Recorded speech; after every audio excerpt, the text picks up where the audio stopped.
When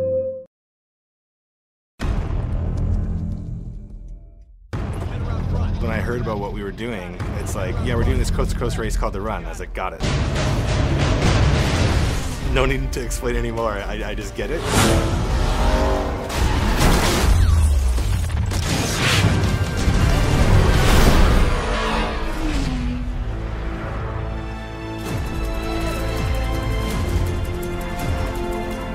Past Need for Speed games have typically taken place in a fictional city. So The Run actually takes place in the US, and it's a legal race from San Francisco to New York City, and we've never ever had that before. So there's definitely an epic quality to The Run.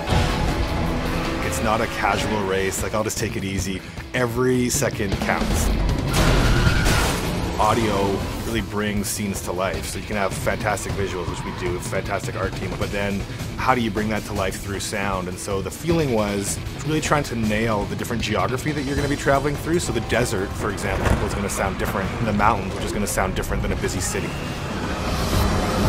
In terms of sound effects for The Run, we had to make things a lot more human. And to do that, we had to add more sound effects. That's the guy! That's the guy! Get him! Get him! In the past, we haven't had characters getting out of a car and running, even the dialogue as well. You head around front. I'll cover the back. You got it. We actually bring the sound team into the design meetings at the beginning when we're trying to think about what objectives do we want to accomplish with these trailers. It's so important to make sure those trailers come to life. The source files that they have for actually creating the cars in-game, and then what we use in our videos, it's a big deal because really the cars are the stars of the show. It's pretty amazing to hear what they actually sound like. Each car is recorded on average between 8 to 12 mics just for onboard. And of course, you know, there's the exhaust. 95% of our effort goes into that last 10 to 20% of making it a believable experience. We have such great audio engineers and fantastic sounds that really capture the power and the feel of the cars. If you've got a computer that can process that, you're going to get the full experience. And if you've got substandard equipment, the experience is still going to be fun, but it's not going to quite be what it could. In each of the main stops along the run, there's an epic blockbuster moment.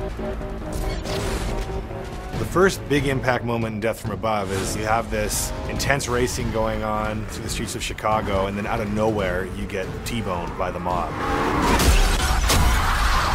So bam, it's this metal-on-metal jarring experience that really sort of makes you stop and think, what the hell is going on here? And then his only course of action is to run up the stairs in the building. You've got these little beats of footsteps, and he's trying to jump this chasm from building to building, and all of a sudden this helicopter looms up out of nowhere, and you hear it, and it starts shooting, and it's like a holy crap moment. The bass of the helicopter and then the sound of the bullets hitting the rooftops is pretty stark. And then the next experience is that he has to get a cop car to be able to get out of the city alive. He's got to secure that car, and then the big action moment is when the chopper is firing on him. When you're driving that car and you first hear those bullets and hear those chopper blades whirring, it gets your heart rate pumping. You know, after you've eluded the helicopter, sort of, this gas tanker explodes in front of you.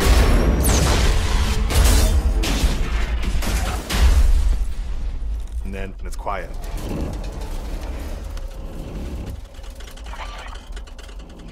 You know, there's small kind of orchestral sounds to set the tone, and then all of a sudden the camera zooms in and you hear this shrill train horn.